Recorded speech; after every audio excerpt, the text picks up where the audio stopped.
they didn't understand it. Do you remember the first day that you were considered quote unquote homeless? Yes.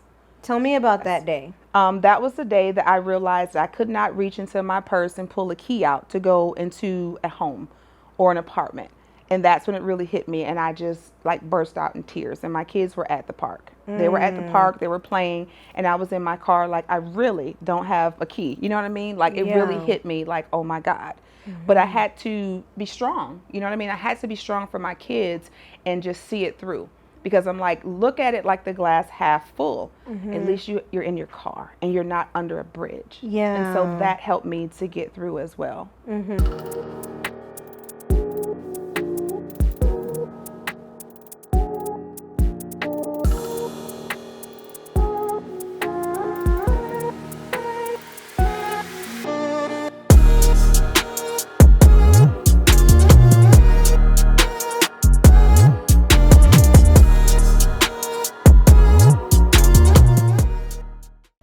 Welcome to another episode of Finding Your Niche with Neish. I'm your host, Nisha Rogers, and across from me is another dynamic powerhouse of a woman who has an incredible story, an incredible journey, but she's found her niche in the nursing industry, and she's got a lot of things to kind of unpack because her story is phenomenal. So welcome to the show. Thank you. Dr. Ebonee Gresham. Thank you. Thank you for having me. I'm so excited to speak with you, okay? So I get a lot of different women on here who do an incredible amount of things. We learned off camera, y'all, that we actually have something in common. We both have daughters, and they have the same name. Yes. Royal. Okay, yes. So talk to me about the inception of you figuring out that's what I want to name my daughter. Oh, wow. All right. So being a mom of 9 children, my husband came up with the idea that he wanted to have another child because he has all boys. So we have a blended family. Okay. Right. So I had 6 children. He had 2, and then he wanted to have more children. So we had a boy, and then he wanted a daughter, and I thought he was absolutely crazy. I was like, are you crazy, right? And so I prayed about it. Yeah. And God said, give him a child. So I went back to my husband. I said, now, you know, it's a 50-50 chance that this can be a boy. Right. And he's like, yes. So anywho, we went ahead, we conceived, right? Real easy, because as you see, I am fertile, myrtle. Yes. And when I found out it was a girl, I gave him a party, and I prayed about it, and I named her Royal. Wow. Because she is his princess. She is his princess, and her middle name is Divine. Wow. Because she is definitely divine. It was divine order for her to be here. Okay, so that was a beautiful story. I think one of the biggest things I think that we should have an asterisk by is the number that you gave, right? Yes. I think I only have one.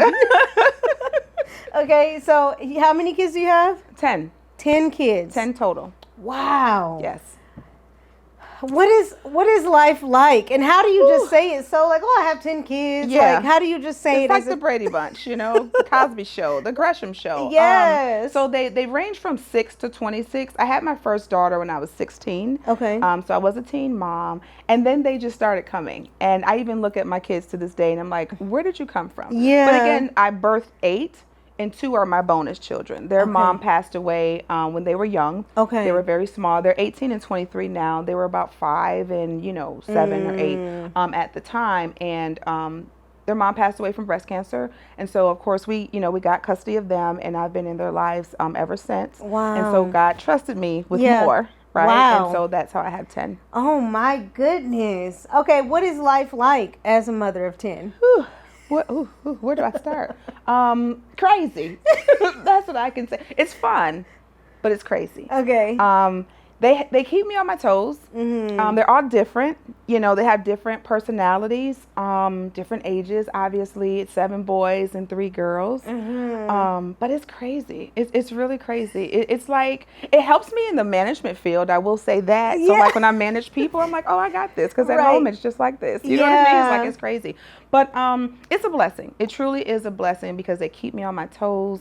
And they're all just different. And I have a favorite child every day, a different one. Oh, is my favorite. You got options. Yes, I have options. It depends on like what they do. You know what I mean? Like it's conditional. Okay. I conditional. It's I love conditional. the authenticity. Yeah. And they fight about like, oh no, I'm the favorite. No, I'm the favorite. I'm like, no, not today. You're not. Yeah. Royal is. Yeah. You know, but she's always the favorite because she's the princess. My Royal's always the favorite too. Yeah. She's the only kid. And the funny thing is, I was an only child. Wow. Yes. So when you get to 5 kids, what makes you say, okay, I'm going to commit to having another one? That's a lot of responsibility. One is a lot. Yes, it is. So my story goes, I didn't necessarily commit to having more. It was just, I got impregnated. And when I got pregnant, I did not want to have more abortions. You know, Wow. I had 2 abortions. Okay. You know, and so at that point I was like, I can't keep doing this. You know, this is what I decided to do. Of course, this is my younger years. You know what I mean? I'm 19, 20 years old and just living free. Too free, you know. And so at that point I just decided to make sure that if that's what I did, I'm keeping my kids. You know what I'm saying? I'm keeping my kids, and I'll just deal with, I was a single mom, you know, I will say, but I mean, I was able to make it through. I pulled through. Speaking of making it through, pulling through, your story's incredible. Thank you. So let's backtrack to one of the biggest headlines that people will come across if they kind of look into your story, is you going from being homeless, mother of 6, to powerhouse CEO. Yes. You know, very profitable business. Talk to me about that story, right? How do you end up homeless?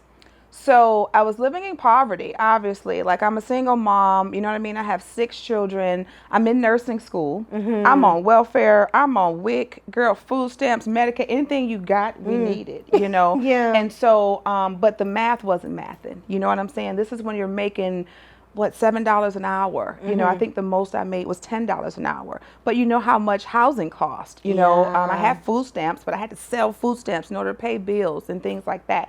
So I was evicted from place to place to place until eventually that eviction led to me being homeless and having nowhere to go. And when you say homeless, what level of homeless? Because there's a lot of versions of what people will consider homeless. The level of living in my truck with my kids. 6 kids. We were literally in the back of Walmart in my truck with 6 kids. Wow. I couldn't sleep, you know, and I did call on the different shelters, but they told me that they didn't have room for my family size. That was one thing I heard, or they just didn't have room for us. One of the shelters actually told me, well, we don't have anyone here that has a vehicle. And I'm like, huh? You know, because like you said, there's different levels, right? Yeah, so they're taking like real, like on the street. Right, but we're on the street because all I have is my truck. Yeah. You know, I had an Expedition back then, very old, raggedy Expedition, but it was mine. That's all that I had, you know. And I was just like, what do you mean? And then one place said, well, you don't look like you're homeless. And I said, what does homelessness look like? There's people with PhDs that are homeless. You know, so that's how we ended up in my car. I think my New York pride would not let me, you know, go and like panhandle. I was like, we writing this out. You know, at least we're in this car. Yeah. You know what I'm saying? Do your kids at that time, like, do you think your children were able to understand the level of homelessness that you're speaking about? Did they understand? Yes and no. At the time, I don't think so, because I would do things like take them to the park, you know, until it got dark outside and let them play. For a child, that's amazing. You know, like, we're at the park, you know what I mean? Or we would go to the library or something like that. Or just because we were together. I don't think they really understood. You know what I mean? We were together, so they didn't understand it. Do you remember the first day that you were considered quote unquote homeless? Yes. Tell me about that day. That was the day that I realized I could not reach into my purse and pull a key out to go into a home or an apartment. And that's when it really hit me, and I just like burst out in tears. And my kids were at the park. They were at the park, they were playing, and I was in my car like, I really don't have a key. You know what I mean? Like, it really hit me like, oh my God. But I had to be strong. You know what I mean? I had to be strong for my kids and just see it through. Because I'm like, look at it like the glass half full. At least you're in your car and you're not under a bridge. And so that helped me to get through as well. So where is the help? Why don't you have help? Why are you living out of your car? Is there no one for you to go and say, can I sleep here? Can we come and, you know, be here for a couple weeks, a couple months? No support system. No support system. I mean, baby daddies called them, you know, called them, and they're like, oh, we can't help. What do you mean you can't help? Can you take your kids? I'm not doing well right now. Yeah. You know what I mean? Yeah. No help. No help from 3 different fathers. No help at all. Not from their families. They were not active in my children's lives. You know, the only help we did get was from a mega church in Atlanta, actually in Lithonia.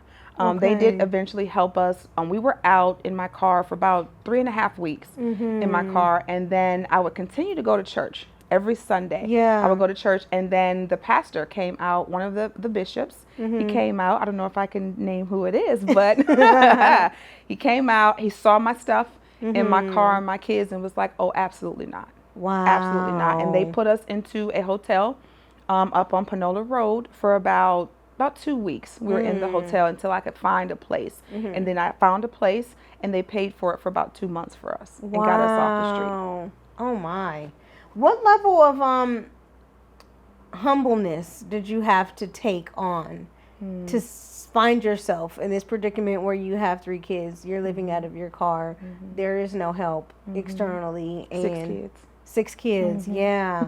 Can you talk to me about the humility that you had to kind of endure during that time? Yeah, it was very humbling because I wasn't raised like that. You know what I mean? Like I was an only child. My mom gave me everything. I was a straight A student. I wasn't raised like this. My mom was deceased, you know, at the time. And so it was really hard for me. No one to call on. My father and I don't have a close relationship. Yeah. You know, his thing was, well, just come back to Buffalo. And I'm like, I'm not. I'm in nursing school. I cannot leave at this point to go backwards. Very humbling. I would actually pick women up on the street. If I would see them at like the bus stop and it's raining or it's freezing cold, I would pick them up and take them to where they were going. And that's just my heart. You know, I'm a very giving person. That was all I had to give, you know, and I know with discernment, God would tell me to help them, you know, to help them out. Food stamps. I would take my kids. We're going in the store. They're buying everything. Imagine, I got a whole lot of money in food stamps, girl, like with 6 kids. So that was their joy, you know, to go and get a whole bunch of snacks. Because, you know, kids love snacks, right? I let them get whatever they want to get. But that was my way of giving to them because I couldn't give to them financially. You know, Craigslist was my favorite thing at the time was Craigslist, you know, where I could buy used items, but my children didn't know they were used, you know, because we couldn't do birthdays, or I couldn't get, you know, Christmas gifts or a brand new Nintendo and things like that at PSP. So we go on, you know, Craigslist and we would find things. So very humbling, very humbling. But I will say it taught me to survive. It was like survival of the fittest, and only the strong survive. And here I am. Surviving and Surviving thriving. and thriving. Yes. I love that. Okay, so can you kind of like walk me through the day now where you decide I'm going to come out of this. I'm going to redeem myself. I still have a story to tell. I want to change things around. How did you pull yourself out of that hole? I mean, I could just say by the grace of God. That's really it, honestly. It was hard. It was hard. I'm not gonna kid you and make it seem like it was so easy. You know, I just made a plan and it just, you know, happened. It came into fruition. No, absolutely not. I had days where I was literally on the floor crying, like in depression. Now, was I diagnosed clinically? No. But now I know that's what I was going through. You know what I mean? But again, I had to be in survival mode to still get up and take care of my kids the next day. Yeah. You know what I mean? So it's like you didn't even have time to be depressed, really, because you had to every day find an answer. And so it came to me when, like I said, I was in nursing school and I'm like, I can't go home. So that was the easy thing, to go back home to Buffalo, because that's where my family is in Buffalo. And I'm like, I'm not going back. I had some issues at home when my mom passed away with my family, and I'm like, I don't want to go back there ever again. And that was the day that I made my decision that I was going to stay and work it out. Get through it. You know, I ended up failing nursing school, honestly. I failed nursing school the very first, I failed my med surg class by 2 points. I didn't find out till the last day of the class. Went through clinical, everything. 2 points? Two. So I ran away in humiliation. Oh my God. But I had so much going on. You know what I'm saying? From the kids to, it was just crazy. Yeah. And I had to wait an entire year to get back in the program.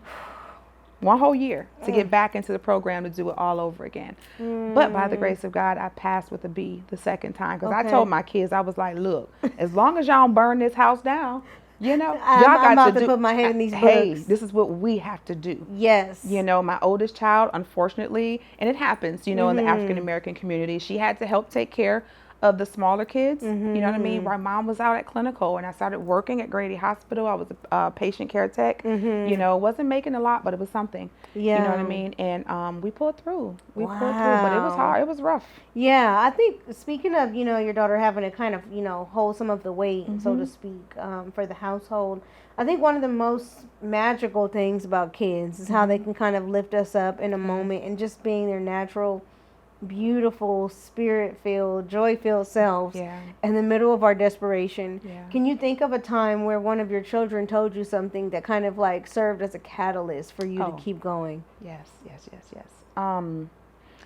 I'll give you 2 times that just came to me. So one was my second oldest daughter. We were driving and there was a young lady. This was during these hard times. There was a young lady on the side of the road and she's like, "Oh, Mom, you didn't get her," because she was so used to me picking women up. Yeah. And she's like, "Oh, you didn't get her." And I'm like, "Who?" And I'm like, "Where is she?" You know, and so I backed up and I saw her at the bus stop and I picked her up, you know. And there was another time here recently where she said to me, it was a song, a gospel song that she remembers me playing when they were young and going through this. Wow. And yes, and she said, I actually posted it on Facebook and on Instagram because I didn't know, you don't realize that children are watching and they're listening and they're memorizing and they, you know, this is a part of them and you just don't realize it. I don't know. And so she goes, "I remember hearing you play this song when we were in the hotel." Now she's 23 now. Wow. And she sent this to me and I'm telling you, I just burst in tears. Like, oh my God. What's the song? Encourage yourself. Encourage yourself. I want to say it's Tri-City, but it's encourage yourself in the Lord. Wow. Yes. How impactful. Oh my God. I'm sure that meant a lot to you. Yeah, it did. Okay, so let's fast forward a little bit about some of your current success today. Yes. And what you've been able to accomplish. You're also an author. Yes. And then you also have a spa. Yes. Can you talk to me a little bit about that and like, you know, just your philosophy around having just these different holistic approaches to health and wellness and why that's so important to you? Well, I believe that, you know, wellness, especially being a nurse, right? So being a nurse, being a mom, being a natural nurturer, I think wellness starts from the inside and it's the inside out. And this is why, for one, I wrote the book. This is why I coach women. You know, we talk about mental health. We go through things of personal development. It starts from the inside. You know, you can put on makeup and you can mask yourself very well, right? But you just don't know what people are going through on the inside. Now, once we get that together, I opened up the spa because also the outside, you want to feel beautiful, you know? And so we do body contouring to, you know, help you to lose some weight and lose some inches. We do wood therapy for women who elect to have cosmetic surgery. You know, the nurses come, they take care of you. We do the foot detox, your yoni steams, you know, teeth whitening. And so that goes from the inside and now the outside, right? So we're working on the outside. And for me, it was just anything. I absolutely don't like bedside nursing any longer because I was an ED nurse. And when I tell you, girl, they like work you to death. You know what I mean? Like they work you to death. They don't want to pay you any money. Like you're getting paid janitor's money. And it's like, I went to school for this. Like I can kill you or keep you alive. And this is what you want to pay me? Like, no. And then all the money goes to the doctor. But you're here for 12, 13 hours. It's not making sense. It ain't making sense to me. I'm like, I just can't do it. So becoming an entrepreneur to do something that I love to do, which is to take care of people, right, was the best thing ever. And so opening my spa, I'm just able to give in a way that I can do with my discipline as a registered nurse. I love that. That's fascinating. Yeah. Talk to me about how you've been able to kind of navigate that entrepreneurship, right? Because I always think it's interesting too when you can do one of two roles, be in an industry, you know, or under an entity where you can still operate under, you know, as being a nurse, but then also creating your own establishment where you can kind of like still do your own thing, but it's still in the same vein of what you love to do. Right. Talk to me about when you made the decision to become an entrepreneur and a little bit about the entrepreneur journey. So I got fired from a corporate job. I've never been fired before. So I was like, y'all firing me? Like me? You know, and it was something so small and minute, but the thing was I was at the top. I was a nursing manager. And so a lot of times in corporate, that's who they're coming for. the top person, right? So anything that happens with your direct reports, they're going to blame you. And it hurts so bad because I gave so much of my time, right, away from my family and just to this job for them to do that to me. And so when COVID hit, I began to travel. And some of the nurses were telling me about travel nursing, and they're like, yeah, you can make $10,000, $13,000 a week. And I'm like, y'all lying. Like, stop playing with me. And when I got terminated, I was like, let me see. I had no choice, right? So it kind of catapulted me to do that. And so I went traveling. I was in Texas. I was in California making this money. This is a real thing. This is a real thing. I saw it on you my said check. a week? I was like, a week. And I didn't have to like be a drug dealer or do anything like that. I was like, oh my gosh, like this is legal, you know? And then I was the lead nurse at the same time. So I was managing. I actually, you know, was on NBC News for it. I had 200 nurses up under me during COVID, 200. And I'm like, too much is given, much is required. And it was just so like rejuvenating for me, especially to feel like this. And then to like, now God is saying, I'm going to put you in front of the world for them to see, right? And it was amazing. And so with that, I'm like, okay, so what are we going to do with this? So I'm telling my husband, like, what are we going to do with all this money? And so it just, I saw that's a lot my question is like, okay, now that it's coming what's in. What's next? Because you know it's not going to be forever. Yeah. You know what I'm saying? And so I would see a lot of nursing, a lot of nurse entrepreneurs on Instagram. And I'm tapping in and I'm like, they're doing med spas, they're doing scrub lines, they're doing like all type of stuff, you know, consulting. I was like, I can do that. So I started putting my money aside for that. And my husband and I talked about it. And that's when I was like, you know what? I'm going to open my own business. Wow. I'm going to open my own business. And nobody can fire me because I'm my own boss. Right. But I love being able to employ other people. I do love that. And just have that freedom with my time. You know, I don't have to ask anybody anymore. Can I have a day off with my family? You know what I'm saying? That's why I said I just hate bedside nursing. But that's just me. Yeah. That's just me. I hate to ask someone else. And then they put a cap on your salary. As an entrepreneur, there's no cap. I can work as much as I want. You know what I mean? And because my cap is anywhere between 100K, maybe 130K. Yeah. But as an entrepreneur, you can make as much as you want to. Right? Yeah. So that right there was pivotal for me. And I just was like, this is it. Yeah. This is it. And speaking of like, this is it. How do you know though, right? Because, you know, finding your niche with niche, I like to talk to people who figured out their lane, their calling, their niche, you know, specifically. How did you know though that it's supposed to be in this industry is like what I'm supposed to do? I had several people to reach out to me on social media or on my website or come to my spa. I met a lot of people who came to the spa and they were just like, oh my gosh, this is so nice. The one thing they will always say is how it felt when they walked in. It was so peaceful. It was so calm. It was so serene. And that's what I wanted. That was a part of my vision. And so for them to say that to me when they walk in, they don't know each other, multiple people, those connections. And for me, I just get like chill bumps when I talk to certain people and you just have that chemistry, you know what I'm saying, with them and what you're doing for them. They leave out. They feel so good. They come back multiple times. They refer people. You know that you're operating in your gift. Yeah. The example, real life examples. Yes. Coming back to you. Yes. And talking to you about it. Yes. What do you say, you know, what is the message that you're trying to tell to your kids, right? Because now you have to kind of look at 10 purposes that are going to come under yours. What kind of messaging do you have about that? Following your dreams, you know, in the face of adversity and being able to succeed, right? When you think about where you've come from to where you are now. Right.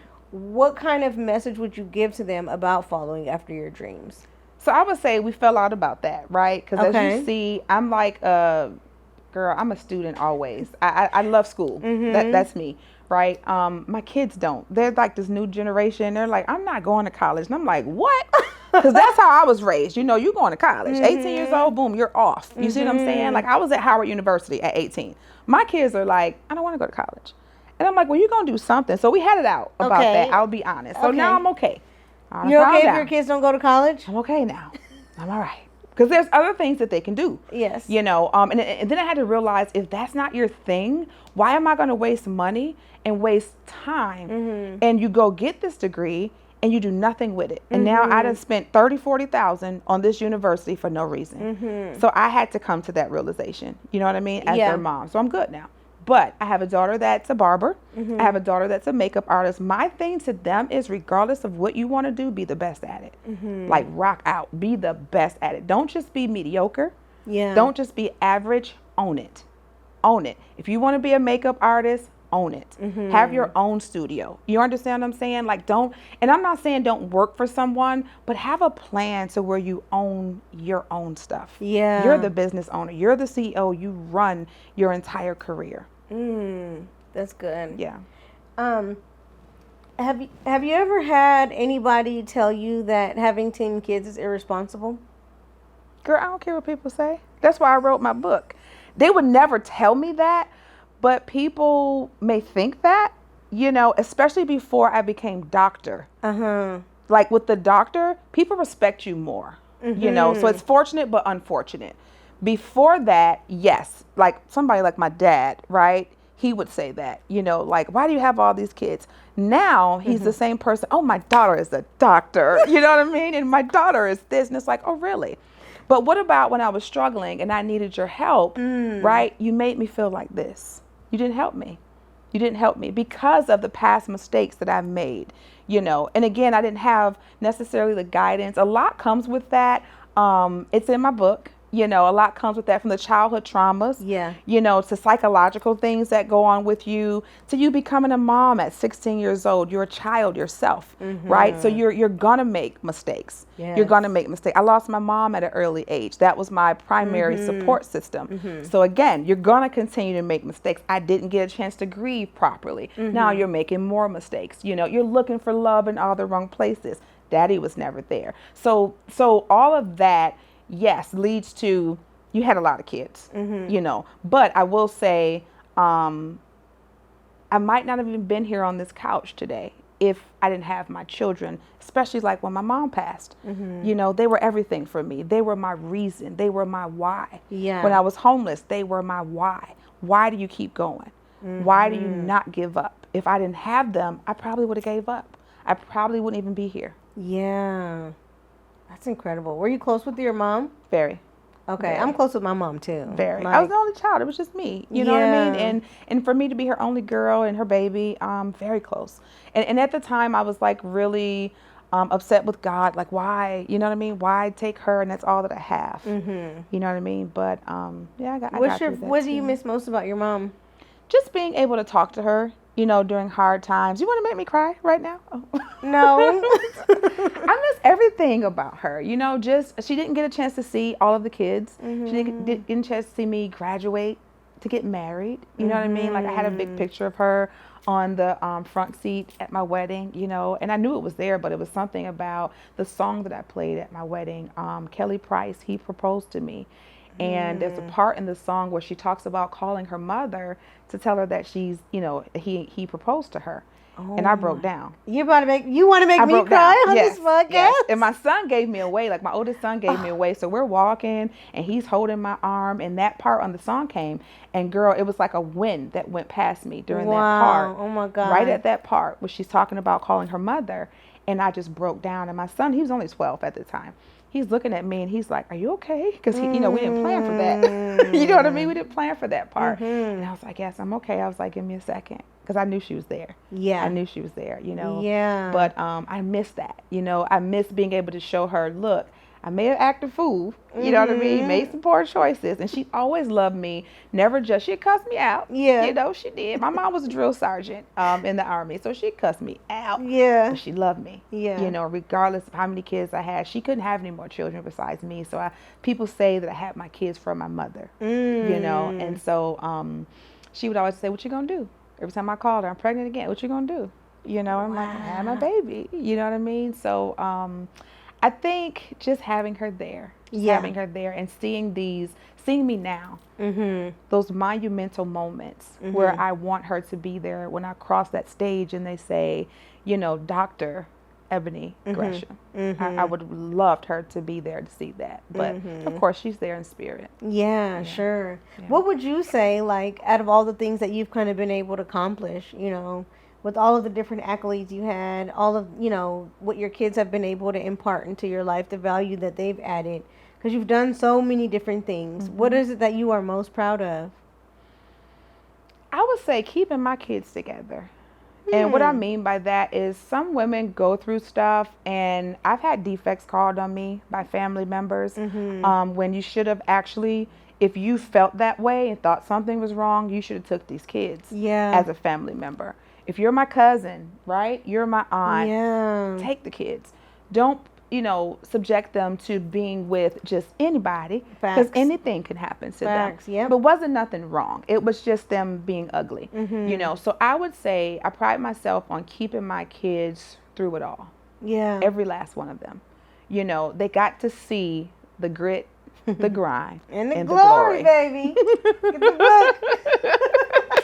Get the book. Okay, so if somebody's like, okay, I want to start, I want to do like Dr. Ebonee, I want to start a spa, right? What are kind of the first steps to doing that? Because that's a big feat, right? Something that's like brick and mortar. It's one thing to have like an online business or but when you have a physical space and like continuing to keep business generating and traffic flowing like through there, how do you actually do that? What would you say are some of the first steps to starting a business? Well, number one, do your research. That's any business, right? Do your research, know your demographics, know your niche. Like who is your business for? Who are you talking to? What is your target audience? You know what I mean? Like it can't be for everybody. And knowing that this is your purpose. Don't just do it because it's a hype. It's something you're seeing on social media, knowing that it's your purpose. Because there's going to be days and times that, okay, today you made some money and tomorrow you didn't. But you have to be able to weather that storm as an entrepreneur, And like I said, just doing your research, knowing, especially for like a spa or something like that, knowing your state regulations is important. Knowing your scope. Are you an LPN? Are you a CNA? Are you an RN? Are you a NP? Do you need a medical provider, for the different things that you want to do? That's very important as well. Having a team, because you can't do it all by yourself. I had to learn that, right? Having a team, you need to have your CMRs. Everything has to have the processes in place. And if you don't, it's going to just fall apart. And you're going to be overwhelmed. But you got to have those processes in place. So it takes steps. I would say, most importantly, have a mentor. Have a mentor. You're the second person to say that. How important that is. It's important. Why? Because it's like a GPS that gets you straight there. You know what I'm saying? Like, you don't have to have the pitfalls. We don't have time for that. You know what I'm saying? You don't have time to go on what they call it, Google University, YouTube University. Get you a mentor that you look up to, and they're doing what you want to do. And they can give you the do's and don'ts. They can give you the things that they did. My mentor did the same thing. She's like, we're not going to do this. We're not going to do that because, and I'm a why person. Why aren't we doing that? You know what I'm saying? And so she would explain to me, well, if you do this, this is what happens. And I'm like, and the light bulb comes on. But here's the blueprint. And that mentor, that coach gives you that blueprint. You execute, you're successful. Wow. That's really good game. With that being said, though, what would you say was one of the biggest and best investments that you made into your journey as being an entrepreneur? I would say probably investing in my team because they are loyal to Dr. Ebonee. They are faithful and committed to Dr. Ebonee, and I couldn't ask for more. They were faithful even when they weren't on payroll. Wow. That's faithful, and that's commitment, and that was the turning point when God was like, you got to pay these people. They love you. Yes, they do. But my gift back to them is their service, and I had to pay them and compensate them for that. But they helped me so much because I was on like Canva trying to figure stuff out. And that's not my niche, like at all. Like, it was horrible. It looks like, Royal was doing it. You know what I'm saying? But to hire your team that can take this over and do it and boom, boom, boom. And, an hour, it's done. I always wondered this, like with you saying that just now, it also makes me think, which one comes first when it comes to generating revenue? Does the revenue come first when you start the business and then you hire a team, or does the revenue come when you hire a team and then the money starts coming in? For me, the team is going to help you generate the revenue. Okay. And faster, quicker, and more. Your VA is going to help you, right? Whoever you have, you know what I'm saying? Your social media manager, your personal assistant, whatever. Like, I have all of that. they help. That's part of that investment. You got to take that risk on you. You know what I mean? And that's part of the investment that you have to put in before you get out. How do you get to that point though? Because I feel like a lot of people is like, like I don't really have the capacity or the money to like pay other people. So number one, like my mentor told me, it's not about the money, it's investment. See, I was looking at it, even myself in the beginning, wrong. And I'm like, how much is that? And how much you charge? It's not that. It's the investment. It's the investment. If you look at it like an investment, you won't look at it like I'm paying a charge or a fee. Because that's what an investment's going to do. It's going to come back, right, tenfold to you. Yeah. So you have to invest in your business. It's no different in marketing, right? You have to pay for the marketing. That's your investment. And then the people will come. Then the leads will come. But you paid for it first. Yeah. So you have to pay for it first, and then the rest comes. Yes. And it's a mindset thing. You know, like I said, not looking at it like the fee that you're paying or how much is this. It's the investment. You have to change your mind. And once you change your mind, everything else will, fall in place. You have to invest. Yeah. You have to invest. And you can't look at it like, I don't have the money. Okay, well, you're not ready to be an entrepreneur. You're not ready. You're that not plain ready. and simple. That plain and simple. That's it. That's all. You're not ready. Even if it's $500, you got to invest it. I mean, people are out here paying that for wigs. Come on now. and guess what? They say that wig is going to last you for 4 years. You see what I'm saying? But they do. But that was an investment. That ain't cheap. That's not cheap. That is not cheap at all. And some of them is more than that. Yeah. Right? But it's an investment. You're looking at the longevity of it. I wish people could see that, right? That's very powerful what you just said. Like, I wish people can see the similarities between investing in a $500 wig in a VA or an intern, whatever it may be, for that same price. Right. Wow. Right. What do you think that is? Why can't people correlate that with business? Why does it not transfer? Because it's the mindset. It's your mindset. And it's also, to me, it's stubbornness, because it's what you want. You will pay for what you want. Like I had someone ask me today, how do you go work out? Where do you find time with the kids and businesses? Because you find time for what you want to find time for. Yes. You'll make time. And it's the same thing with your business. You know what I'm saying? Like investing. So, but how do you get it? How do you turn a switch on in your mind to work for what you need? When you get tired, when you keep going to this corporate job and you're like, I'm so tired of my boss, I'm so tired of driving back and forth to this location, or you just have this ambition and this goal and you still never see it come. It's like you've been pregnant with this vision for 9 months and never delivered it. You get tired. You keep scrolling on social media. You see everybody else. Oh, they're doing good. They're doing this. Their business is flourishing. They're doing it. And you get tired. But when is it your time? When is it your time? Yeah. But you have to make that time. Like today is my time. I forget this wig. I'm taking this $500 and I'm investing it in the VA, in a coach. You know what I'm saying? Whatever it is for my business to start or to continue or to go to the next level. Yeah. That mindset shift. Yes. Where did you get that from? How are you able to do that? Number one, my mama. Okay. My mama. So coming up, I listened to Les Brown. Okay. Coming up with my mom. That was the thing in my household. My mom was real big on like affirmations and stuff like that. And I appreciate that gift now. I didn't understand it when I was younger. You know what I mean? I'm like, oh, here she go putting up stickers and stuff around the house. You know what I mean? I'm taking them down. I'm a little kid, Right. But now I get it. Yeah. It makes sense because it developed in it's the woman that I am today. And now I see people do it, and I'm like, I've been doing this since I was 6, but I didn't have an understanding of it. Yeah. You know what I mean? So it started there. I will say the other thing is just being in those spaces, getting in those rooms where people are doing the same thing, like-minded individuals that are talking about stuff, and you're just like, wow. And you're not the smartest person in the room. You know, that feels amazing. So like, I feel like I didn't know none of this. You know what I'm saying? And to walk away with some information, right, that can transcend to my business and leaving a legacy for my family and my children. It was just like, I don't know. It's just different. It's just something totally different. So that's where it came from, where you just get tired and you're like, okay. And me, I like different stuff. So I'll dibble and dabble in different stuff. I'm like, okay, I'm bored with this. Now let's try this. You know? Yeah, yeah. So when I tried to be an entrepreneur, I was like, okay, I can do this. And anything I say I'm going to do, I'm going to do it. Okay. I'm going to do it. You've always been like that? Always been like that. Always been like It's like what you said. Like, I'll follow through on the stuff that I really want. Mm-hmm. And I'm working on getting better at following through on the stuff that I need. Mm-hmm. But follow through, I think that's key. Like what you're saying. Right. It's so important because I think a lot of people have a lot of great ideas.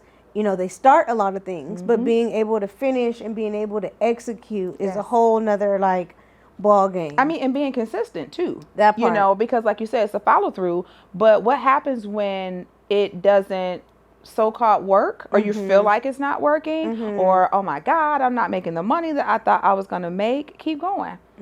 Keep going. You know, a lot of people at that point, they quit. Yeah. And they're on to something else. But you never saw it through. You never saw Yeah. it through. That's key.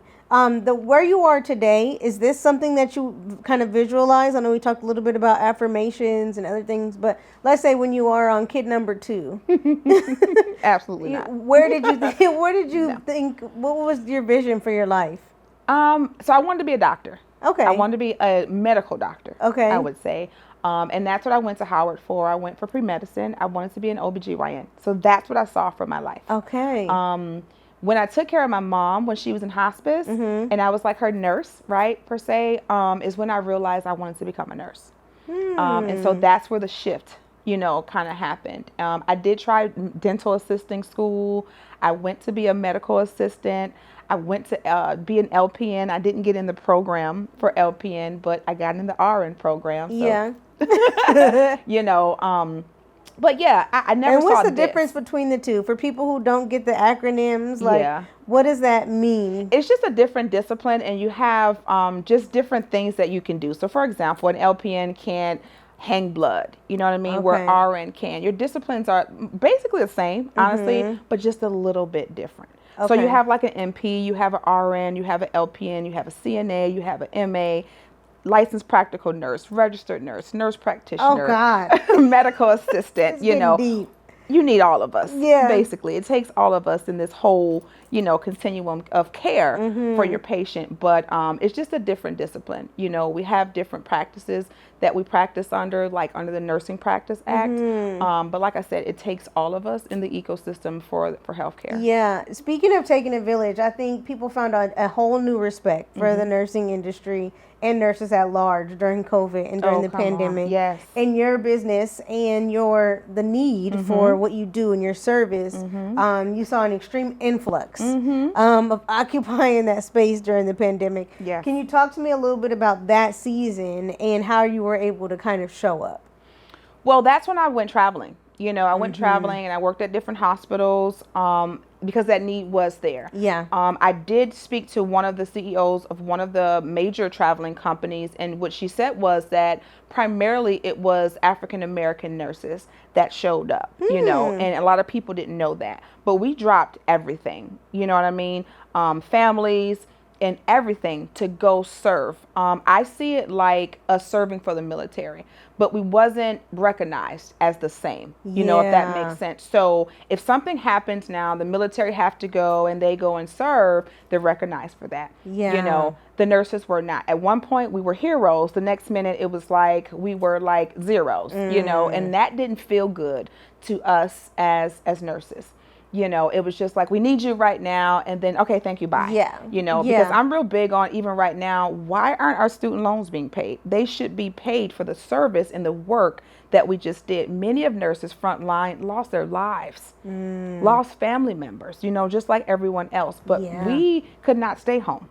We could not. We had to be there Yeah. and be in place, you know, and it was hard. It was very hard. Psychologically, mentally, it was very hard. I mean, of course, physically, right? But we didn't get the praise and the acknowledgement that we should have gotten during that time. We Sure. were that front line. And a lot of people say, well, what about this discipline? What about that? I'm here to tell you, as a registered nurse, Yeah. as one of those, I'm one of those. We were the backbone of COVID-19. Wow. Wow. I think that's like, what do you think that is? Why do you think people were kind of like making it seem like what you're saying? Like, oh, thank you for your help. Like, Yeah. carry on now. Like, what is that? Why do we do that? I don't think they really recognize how much we have to endure and how much we take. I don't think our profession, again, like I stated, is acknowledged. Even for me, for example, having my doctorate in nursing. Yeah. There's a lot of people when I was in California didn't even know that nurses can have a doctorate degree. They didn't know that. So again, it's people being uninformed, Yes. about it. They just think we just work at the bedside. That's it. And everybody just has a bachelor's degree and work on the bedside, in the hospital, in the Yeah. ED or ICU. And it's so much more to nursing. You have nurse managers, you have nurse consultants, you have, like I said, now nurse entrepreneurs, for years. You have nursing instructors. It's so much. Nursing is so broad. Like, it's so much you can do. And again, I don't think that respect was there. That respect. I mean, your nurse educators are not being paid what they should be paid. And they're teaching the science of nursing. Wow. A whole nother topic, like nurse practitioners here in Georgia, they don't have full authority to practice, where in California they do. Why not? They bridge the gap. Like, they have to have a medical doctor that they're working, in collaboration with. But why? Why? Because the medical doctors, right, they won't release that to the nurse practitioners so that they can care for the patients. What? Uh-huh. That's a real thing? That's a real thing. And they're in different states. And like I said, even in California, but in California is one of the hardest states when it comes to nursing. Wow. It is. Like, they gave me the runaround trying to get my license in California. They wanted me to go back to my associate degree. I'm like, I have a doctorate in nursing. You really want me to pull all this? Yes, they do. But even they have full practice authority as nurse practitioners. Yes. And so that's why I said it's just so much work that has to be done in the nursing field. Yeah. And the respect has to be there. It has to be there. I think, some of it came during COVID, but then you had nurses who didn't believe in, getting the vaccine. And that was a whole different thing, right? Right there. There was a fight. There was a shift right there between nurses and healthcare. Oh, some nurses don't believe in this and they're not, promoting the vaccine. Some of them are, but that's a right. Just because that you took an oath to be a nurse does not mean that you 100% believe in everything when it comes to science. You have that right. Yeah. You have that right. So, but we'll get there. We'll get there. Little by slowly little. but surely. Yeah. I think it's important too, because people like you get on, to have these platforms and be able to use your voice in this way to educate people. Right. And to inform them on this, culture that we're not, totally acclimated with. Is very, very important. Yes. For you, because you've already been able to accomplish a lot. Having 10 kids, being this super mom, speaker, incredible business that you're running. What is the end game for you, right? When you think about or visualize you at the peak of your success, what does that look like? I think about that all the time, to be honest with you, and it changes. At some point I want to have multiple businesses, right?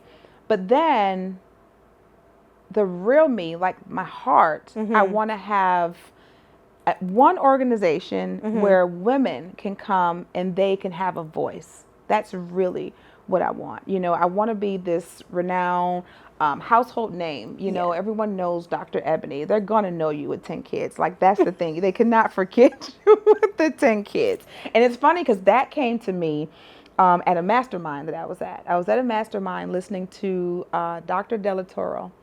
And he said, this is about a year and a half ago, and he said, what is the thing that makes you different than everyone else? And it just came to me. It was like a light bulb, right? That went off. Anybody could be a motivational speaker. Anybody can be an author. Yeah. Anyone could be an entrepreneur, right? But everyone doesn't have 10 children and doing all of that. And so the light bulb went off and I was like, that's it. That's it. And the moment it gets to media or whatever, when they see that, that's what sets me apart. Yeah. And so I love to share that story, but also to be a motivation and encouragement to other women that might just have one, right? One baby. And they're like, I can't do it. It's too much. Yeah. Or they may not even have children, but they want to birth something, right? A vision that they have. And I can encourage them with my life story, with my experiences to say, you got it. You can do it. If I can do it, so can you. Wow. You know, and so that is my vision, just to be able to help as many women as I can. And I'm like, God, please make me a multimillionaire. My husband says I'm going to lose it all because I'm going to give it all away to everybody. But that's my heart. You know what I mean? Yeah. Like, I'm going to get me a couple cars, a couple houses, but I'm going to give it away. Yeah. Because that's my heart. I'm a true servant, you know? And so I just want to give. I just want to be able to get other people to the next level, just like I was. Wow. Well, I think you're going to continue to go up and up and up. Thank you. You're on a really good trajectory already. Like you said, you have the capacity and the heart space to be able to give. So I know God is going to continue to bless you. Oh, thank you. Tenfold. And that's not a pun on the kids. I already got it. I'm like, tenfold, 10 kids. 10 kids. I love it. I really love your story. I love what you. you're doing. I love the messaging behind what you got going on. If Thank people you. want to kind of tap into the spa and even buy your book or learn a little bit more about your story, how can they do that? My website. So Dr. Ebonee. It's www.drebonee.com. The book is also on Amazon. The Grit, the Grind, and the Glory, and it's also available on my website as well. Wow, there it is. That's it. Thank you so much for Thank coming you. on the show. Are you done though? Are you done with having kids, or are we having more? Oh, we just got a dog. That's enough. Okay? No No more. 10 is a good solid number. That is it. And I don't have any grandkids. Okay. Thank God. Because I told my kids, I'm like, I'm going to be the worst grandmother ever. I'm not really. But I'm like, no. Yeah. Let me live. Not please. yet. I'm living right now. Let me live. Keep living, sis. I'm living. Good job. Thank you. Thank you for being here. Thank you. Peace.